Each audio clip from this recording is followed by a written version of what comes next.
between. And I have the one and only Mr. Travis Martin with us tonight. Travis, how you doing, sir? Great, great, Tony. Good evening. How are you doing? I'm doing well, doing well. Guys, every now and then we have a few technical difficulties, and we did have that. But we My managed to fault. make we managed to make it work. So those of you that been following me for a while, you know that I am promoter of Shibboleth. I highly believe in the program. Been with Travis and the Shibboleth program since 2017. And for those that don't know, I'm just going to be upfront, transparent. I always am. I had no intentions of doing Shibboleth. I'll be honest with you.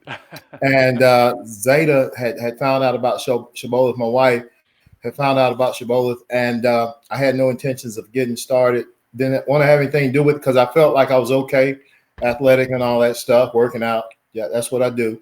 I just happened to Zeta. She brought me to Cartersville. We were in Cartersville at that time, and when I pulled up in the parking lot, I was like, "Oh, here we go." Just I so happened, I still remember. you remember. Just so happened, Travis and Sasha happened to be at the location that day, and I don't even know, why you all were in town, but I met Travis. He talked me into joining, convinced me. I kept telling him, I'm in good shape. I'm good. But, I think I remember you told me if I lost another 10 pounds, I'd look better and feel better, which I did. In 2 weeks, I lost less than 2 weeks. I lost 10 pounds, and I was convinced. So that's part of my story, and so I appreciate you, Travis, what you've done for me. A lot of people you helped. So I don't want to take up your time, but tell our viewers a little bit about you, Mr. Travis Martin. Well, I think first off, not to digress too far, but I remember that very, very well. And I remember seeing this buff man there. I thought you were younger than me, and you're. I think No, no. you got a few years on me, but you look so great. So I was wondering, what is this guy doing in my class? Because you look really buff and look fit, and we did have that conversation. But uh, not to digress too far, before we even talk about me, I do have to tell you that when I seen you leaping over the 32-inch chairs, I must say I took the challenge. So it didn't work out too well. So you definitely have you definitely have hops. So Well, really, that's something I do to kind of challenge myself. But again, I wanted you to tell your story, but before I okay, go into that, and one thing you are very adamant about, health is really about nutrition. yeah, yeah, Health is really about nutrition. yeah, And, my thing was always working out. Again, I still do. And I had actually started making some changes in my health and in my diet, hmm but it wasn't what I needed. But you have really convinced me that, it's really about what you're putting in your body. So again, I didn't hate to go into that, but tell our viewers about Travis Martin. sure. I have absolutely no athletic background, and I tend to be a little long-winded about my story because it's so personal to me. It's very much a part of the fabric of who I am. But I grew up very, very poor. I didn't know that we were poor because my mom and dad did everything they could to provide for us. We were not the family that went to church, but I did grow up with a hardworking mom and dad that taught me values. My dad was always working, so he wasn't around that much, and I was a mama's boy. And my mama, like a lot of mamas, loved me with food. She didn't have any nutritional background. She just, that was her thing. She cooked. She was a good cook. She fed me a lot. And I was kind of a chunky child. And as many experience early on when they start going to school and that kind of thing, uh, kids can be cruel. So early on, I got picked on a lot, got bullied a lot, and unfortunately, that became a real part of who I was. And I was very shy, very backwards, had that awkward little build. And I still remember even back then. It's still to this day. I'll be 50 this year, And I can still remember the hurtfulness of playing basketball and being on the skins team. I don't know if they still do that. And kids making fun of me and the girls making fun of me. And I'll never forget that. It was very hurtful. And I can still remember going home and telling my mom. She'd pray with me. She's a very spiritual woman. And I'd tell her, I don't want to go back to school. And she would teach me how to pray. And she'd pray that the bullies would leave me alone. And she didn't want to tell my dad that I was being bullied, because then he would bully me to bully the bullies. So early on, I just didn't develop any self-esteem, any self-confidence, and that would go with me for a long time. When I got into high school, my dad insisted that I lose a few pounds, and he was going to insist that I did that by playing football. I was a big boy. He wanted me playing football. So I had a little bit of a foray into athletics in high school. Just wasn't for me. I just no athletic background whatsoever. When I discovered girls in high school, I realized that if I didn't lose some weight, I wasn't going to get very many dates. So I started losing weight, but I did everything the wrong way. I didn't have anybody to lead me or guide me. And I became bulimic early on in high school. And then that would carry with me into college. I literally kept my weight off by starving myself, Dexatrim, and purging myself. And something I'm not proud of, but that's what I did.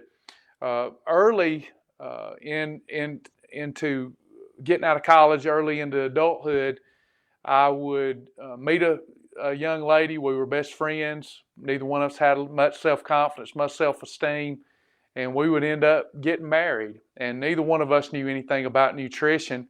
We got jobs. We did what we were supposed to do. And lo and behold, I just ballooned up. I went on my first blood pressure medication when I was 15 years old.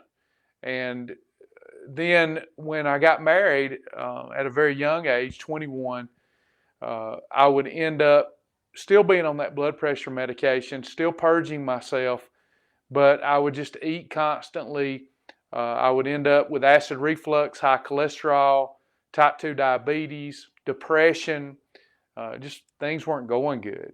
That's why I tell people today, losing weight most often, unless it's somebody like Tony, your story is very, and I'm not here to say that I know your entire story, but your story is different than mine in that you wanted to lose 10 to 15, 20 pounds or whatever it was, but you had a degree of self-confidence and self-esteem. I didn't know who I was in the Lord. And that caused me a lot of problems for a very, very long time. Eventually, I would get to a place where I was so unhealthy, and at that time I had children, that it was just a crossroads in my life. I'm either going to do something about this situation I'm in. That situation was over 300 pounds and on multiple prescription medications, poor relationship with my wife, so on. I would, like many, I married a very religious woman, and like many that marry into a religious family and at that point in time, had a pretty, what seemed to the outside world, pristine background. I would end up pastoring churches. I pastored several churches, but inside my home, inside my heart, my health, it was not good. I hate to be that honest, but we just put on a good show for people. And that, over some period of time, that just really, I just didn't feel like I was living an authentic life. Disqualified myself from the ministry, decided to get hold and control of my life and my health. And I did that. It took a long time. I was very fortunate to have a fascination early on in life with bodybuilding. And I would end up with sports nutrition certifications, wellness certifications, but like many, I never applied it to my own life. So when I finally decided to make the change after a terrible doctor's visit, a stress test with Dr. Brad Ward in Taylorsville, he said, at 30, you've got the cardiovascular health of a 60-year-old man. You're never going to see your kids grow up. I made the decision I was going to change my life. And I started with the Bible. And I started to write a program that I never knew that I would share with anyone else. I believe to this day it was inspiration from God. And I started I would open the Bible. So Lord, help me with this problem. I've got to lose weight. First scripture that I read was in the 3rd chapter of Revelation, where it said, I wish that were cold or hot, but thou art lukewarm, therefore I'll spew thee from my mouth. And I said, that's how I'm going to base my program. I'm either going to do it right or I'm going to do it wrong, and there's no in between. And I decided I would have either a perfect day or back then what I called a blow-it day. There'd be no in between. Now, there's some science behind all that because of my sports nutrition background, but that's how I started living. I'm gonna have perfect days, 6 days a week. I'm gonna have what we now call a holiday 1 day a week until I get my life back, and then I can have more holidays. But I would go on to lose 44 pounds in 6 weeks, over 100 pounds in 6 months, come off all prescription medications. And then people would ask me, being in the church, being of the household of faith, how did you do that? You've changed, not just physically, but emotionally. How did you do that? So I started sharing with people, and that would lead me to doing a grocery tour one day. And that was really the start of this 20-year journey for me. I took a couple, a deacon and his wife, that I was scared of because I was a new pastor, young pastor in their church, took them to the Kroger in Rome, Georgia. And I would walk them around the grocery store and teach them what to buy and how to combine the food so that they could lose weight and get their health back. And they couldn't hear good. And Brother Posey kept saying, I can't hear you. Can you speak louder? So I literally ended up almost in preaching gear, if you know what I mean. Preaching at Posey and his wife and talking about nutrition. Well, that stirred up a crowd, and a big crowd started following me. And before that grocery tour was over, I had, probably 25, 30 people. I was asked to come back the next Saturday and the next Saturday and the next Saturday. So for 3 years in the Rome, Georgia community, I did free grocery tours, and that's what led me here to this day. It was no plan, at least not my plan. I guess you would say I'm a fool with a plan, but that's better than a wise man without one. And God has just kind of ordered my steps. He does use the weak folks to confound the wise. And now I've been fortunate and able and blessed to teach several hundred thousands of people over the last 20 years. Didn't know you were going to share all of that, man. I mean, I didn't know what you wanted me to do. Well, hey, but I appreciate it. I mean, you're honest and very transparent. And so one of the things that, when I got into, focusing more in nutrition, I realized, that the church, again, being a pastor, the church should be ahead and represent God in all areas. Yeah. And we focus on salvation. Salvation is key. That's first and foremost. But very rarely do we deal with the physical body. Right. And I'm just saying it. It is like it is. Seems like everything revolves around food.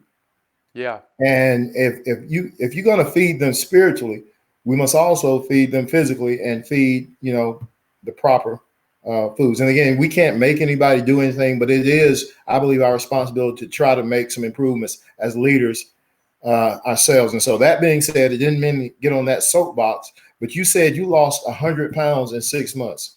Now, a lot of people would consider that either taking pills or some kind of fad, or you starved yourself. Just explain what you did with Shibboleth.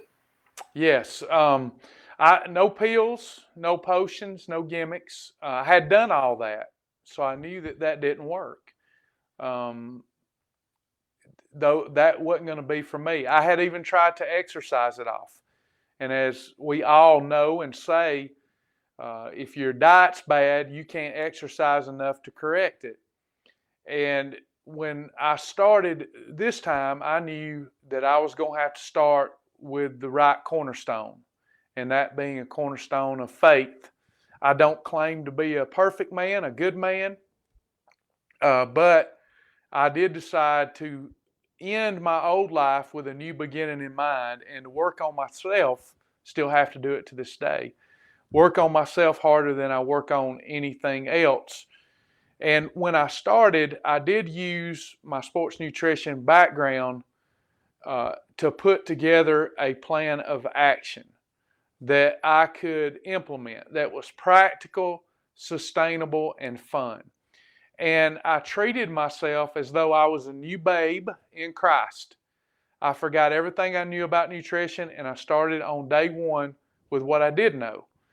And for example, one of my favorite meals back then, because I had to have budget-friendly meals, was a peanut butter sandwich. I decided that I wouldn't put anything in my mouth if I didn't know what the end of it would be. In other words, begin with the end in mind. I think Stephen Covey says that a lot. Begin with the end in mind. So I started studying. Okay, here's my bread. It's white bread. The whiter the bread, the quicker we're dead. White bread and peanut butter. Well, how does that break down in my body? I literally went through this process with everything, or I wouldn't put it in my mouth. White bread is nothing but stripped down processed endosperm, is literally what it's called. The bran and the germ is gone. I didn't know that before I started studying. And when we consume white bread, the chemical reactions that take place to process it cause large secretions of insulin in our bloodstream. That's a growth hormone and a fat storage hormone. Then I looked at the peanut butter. What's the end of it? Peanut butter is mostly fat lipids, long-chain triglycerides. So when I eat the white bread, I get the growth hormone and the fat storage hormone, and I'm eating it with peanut butter. And I'm like, that doesn't make sense. I can't do that anymore. No more peanut butter sandwiches. Or will God make a way? So I came up with formulas because I knew that protein and fiber would neutralize insulin.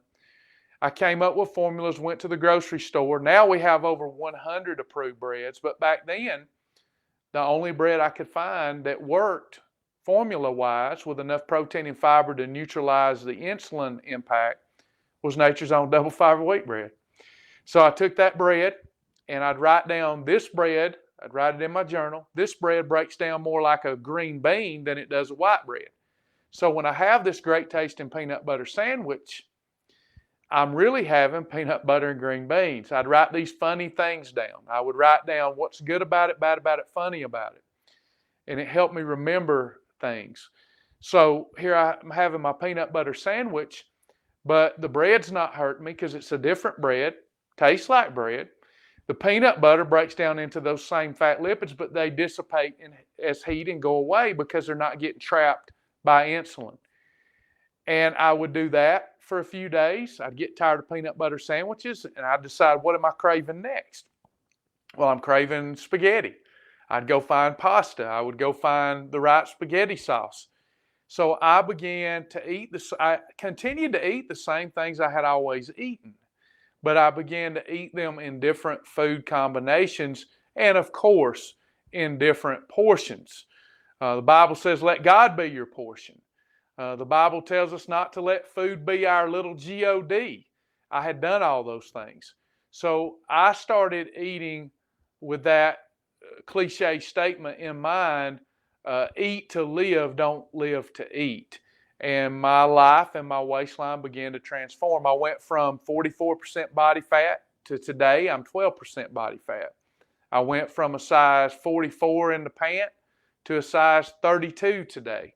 And I did all of that with nutrition.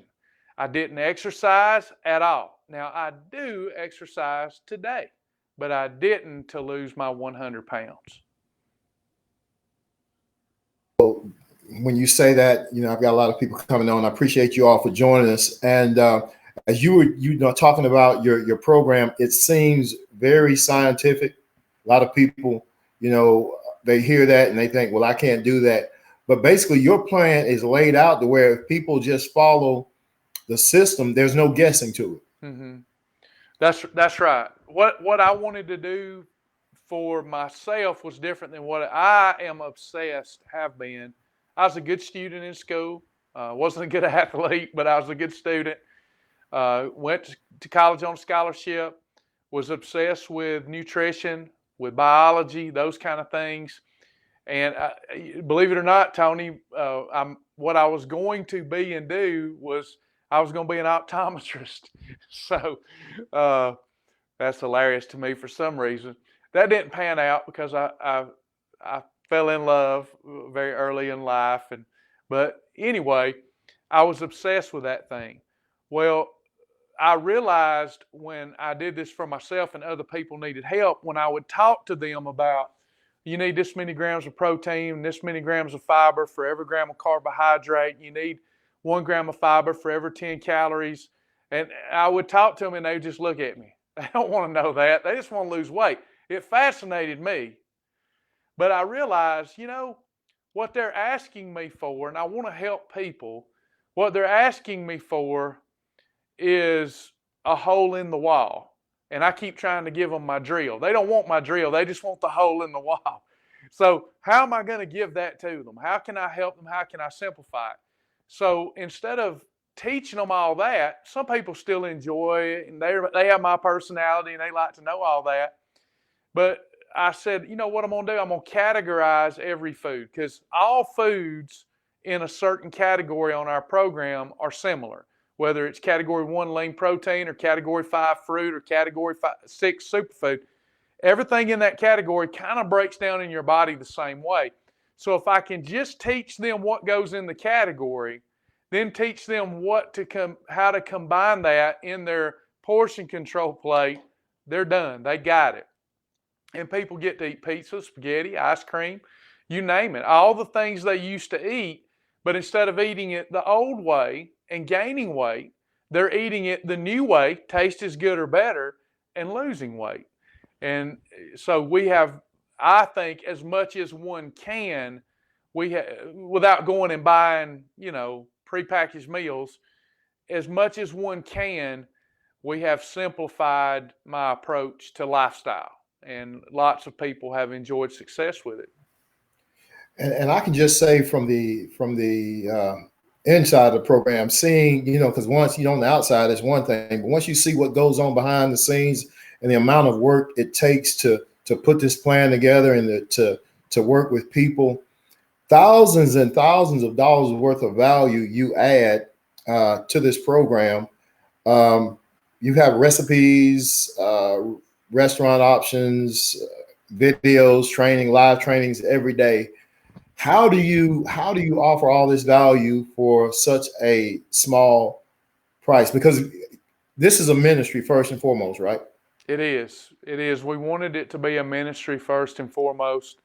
When I did it for free, I had another occupation, and I did it for free. I enjoyed it. I felt like where other people, and I don't know if this will make sense to you or the audience, but where other people said, "You're a pastor," I have to be honest, it's still a letdown to a lot of people. Yes, I thought maybe that's what God wanted me to do, and people wanted me to do that. But deep down, I never felt like I was doing what God had called me to do.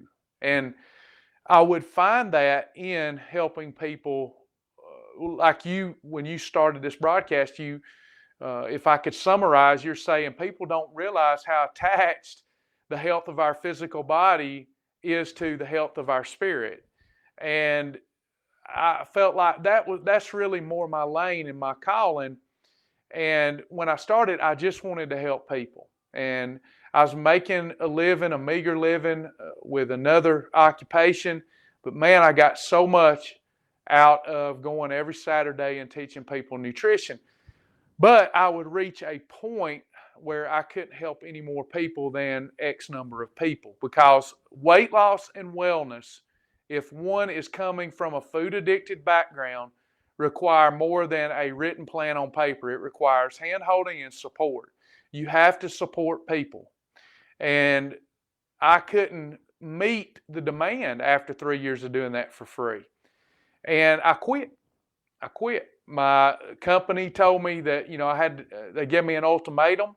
I said, well, I can't provide for my family with that. So, of course, I won't do that anymore.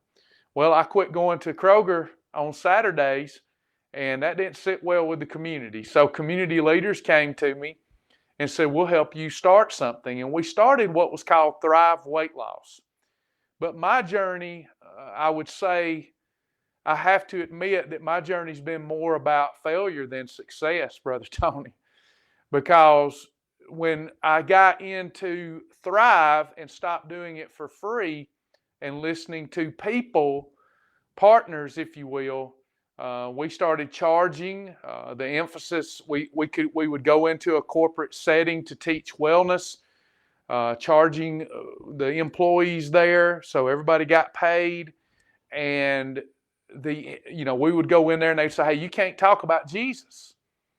Well, that's all I did was talk about how Jesus had helped me lose weight and keep that weight off. And now they're telling me I can't talk about Jesus. And you got partners that's like, you can't talk about Jesus because we're not going to get paid. We're not going to meet our overhead. And I became very miserable. Long story short, that company, Thrive Weight Loss, would end up fragmented and broken apart. Helped a lot of people. That company did more than $20 million in sales in just a couple of years. It was the next big thing. But I took my eyes off the Lord. It would end up devastating me, my family, and I thought I was done. But when God's got a plan, if you get off His plan, if you get out of His path, the correction can be painful, but He's going to correct you. So I went through a painful transition and found and met this wonderful woman named Sasha. And we got married in 2013. And we started a ministry called Shibboleth. And just the name is very precious to us because there's a lot of lawsuits going on back then for the name Thrive. So we said, we're going to come up with a name nobody wants. And we come up with that name, Shibboleth. And we got started. And we said, we're going to operate as a ministry first and foremost.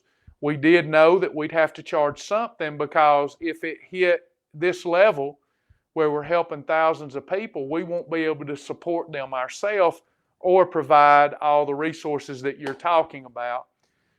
So we said, we're going to charge. Everybody needs some skin in the game. Even I think it was King David that said, I don't want to offer up anything that don't cost me something. I mean, it's just human nature. You devalue things if you have no skin in the game. But we provide what we provide for a very small price so it's affordable to the masses and so that we can bring on terrific people like yourself, like Joni, like Kim, both Kims, like Missy, and many others, Jason, many that work really hard to support our community because that allows us to scale it and help more and more people because there is a real need out there. So we charge very little because we want to be a ministry first and foremost, but we charge something so that people can get the mentoring and the meal plans and the help that they need. It's very costly to do what we do, and I'd be remiss if I didn't say, based upon what we bring in revenue, we never meet our monthly expenses. Never. It's made up by sponsors, Christian sponsors who care about people, who help us make up the difference. And they've never failed us. So I just believe it's a God thing. Again, man, you offer so much value. And I can remember when I first came in and on board and I was managing down there in Carterville, I'll be honest with you, I was thinking, man, he needs to charge more than this. I mean, because working on the inside, seeing all the, one-on-one mentoring, live, recordings, not to mention the website that you offer. And again, from my standpoint, I was like, I know this is a ministry, but man, you're giving your all, and but again, you're doing what God called you to do. Well, thank you. It's helped thousands of people. That means a lot. That being said, you have a tremendous team. They're working with Sasha and Jason and Kim and Joni, all the people working behind the scenes. How how has this COVID-19 affected you and the company? And before I close this out, I want you to just share what you can offer to people who are viewing today who would possibly like to, improve their lifestyle and their health. Well, thank you for saying that and doing this. Didn't know you would do that. First off, our thoughts and prayers obviously go out to those who have been physically affected by this virus. People have lost loved ones. They've had to deal with sickness, illness. It's been devastating for people across the world. And I do think that what does get overlooked, because it's kind of a pet peeve of mine. I network a lot with hospitals, gyms, all kind of places, salons, you name it. And I have built up a lot of relationships in the small business community, and I'm watching their businesses also be devastated, which affects their wellness. So I also would say my thoughts and prayers are with them. With this COVID-19, it hasn't devastated us. We're one of the very blessed ones, fortunate ones, beyond what we deserve, in that we have been teaching our program through technology for a very, very long time. But it did cause us to have to stop. We got 2 brick and mortar centers. We had to stop those classes. And as I'm sure you know, when you stop classes, there's not a lot of people coming in the center to pick up some cooking oil or whatever it is that helps keep the lights on. So they're not coming into the center. They can't.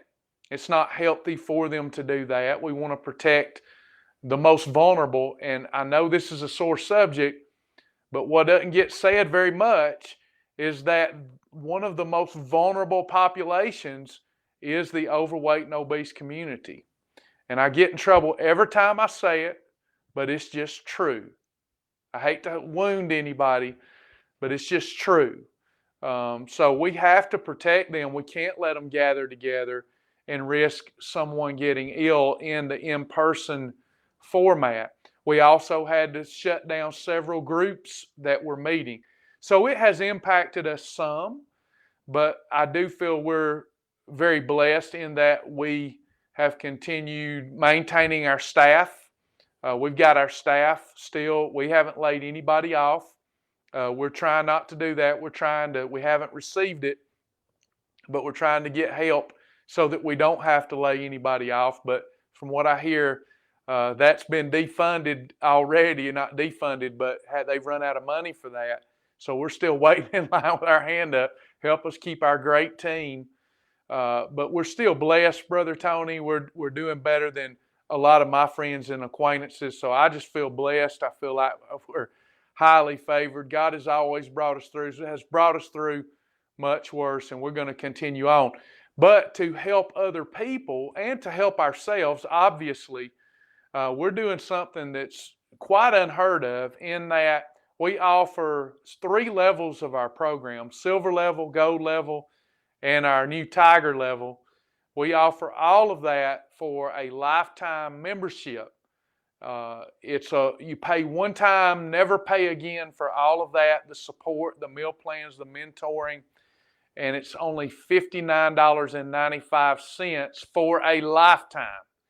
And if anybody's going to do that and sign up, I hope they'll let Tony know, because Tony's been, let him get you started in the right way, because Brother Tony has been a blessing to our organization. There's not enough Tonys on the planet. Tony C. Davis makes the world a better place. And Tony, we love you. You've been so gracious during our hills and valleys. Man. I'll go ahead and write you that check. All right. No, I appreciate it. I mean, I enjoy, working with you all. I enjoy what I do. I believe in what you do. And you, Sasha, I appreciate it. The sacrifice you give, the amount of effort you put in is just amazing. So for those of you that are watching, again, Travis is offering $59.95 for a lifetime. You can't get a better deal. It is the best weight loss program on the internet by far. Best weight loss. Now, I'm not just saying that. I mean, the amount of support you get, the resources, I've never seen anything like it. And so, Travis, how about leaving our viewers with some final words of wisdom? Let me say this first of all. Before I do that, what people don't realize is that food is an addiction, just like alcohol and drugs. Mm-hmm. And we oftentimes, and this is one thing I was, sharing with the churches, we will address the alcoholics or the drug addicts, or but rarely do we touch on food addiction. So I'm going to turn it over to you and let you wrap this up. Well, there's so much that can be said, and it's not a strong suit of mine to be short and direct and to the point. That kind of gets me into trouble. I tend to be long-winded. But what I would say, and what I try to tell everyone that has a willing and wanting heart, is to learn from my story. Everybody can accomplish what I've accomplished, but you have to learn from my story. Food addiction. Being 2/3 of our population fall in one of three categories: overweight, obese, or morbidly obese. And I know you'll agree with my next statement. Most of that, or a large ratio of that, the largest ratio of that in the USA, is amongst God's people, the household of faith. That ought not be so. We're called to be the light of the world. Joy, energy, happiness, life abundantly. And it just ought not be so. So you've got a complicated problem. It's not just, hey, I'm overweight, I need to reduce my calories. It's more complicated than that. We're at war. It's a spiritual warfare against principalities, powers, the rulers of the darkness of this world, spiritual wickedness in high places that aim to be a stumbling block to you and prevent you from living life more abundantly in Christ. So what I tell people that are really open to receiving is, hey, this is a complicated problem. Food addiction is complicated. It's not going to be a simple solution. I can't just give you a diet. I can't just give you a mentor. You've got to start right to end right.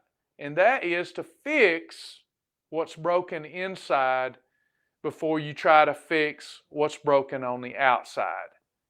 It starts with faith. It starts with belief in God, belief in yourself, and then you execute the plan. The fruit of the Spirit are these: love, joy, peace, patience, gentleness, goodness, meekness, faith, and temperance, self-control. Everybody here's got the self-control to get this done if they'll walk in the Spirit and deny the lust of the flesh. So start there. Then just pick up the plan and run with it. Run with it. Keep your head up. Look at the Lord. Focus on the Lord. Eat breakfast for the Father, lunch for the Son, dinner for the Holy Spirit every day. And for all you do, again, guys, offering the lifetime membership. Put the information on the website in the comments. And Travis, again, man, I really appreciate you. Look forward to seeing you do more great things. Tell Sasha and the kids I said hello. Guys, this is Tony C. Davis, the Tony C. Davis Show, where we share faith, family, fitness, finance, fun, anything in between. Again, thank you, Travis Martin of Shibboleth. You all have a blessed evening. Thank you, Brother Tony. Thanks, everybody. We love y'all too.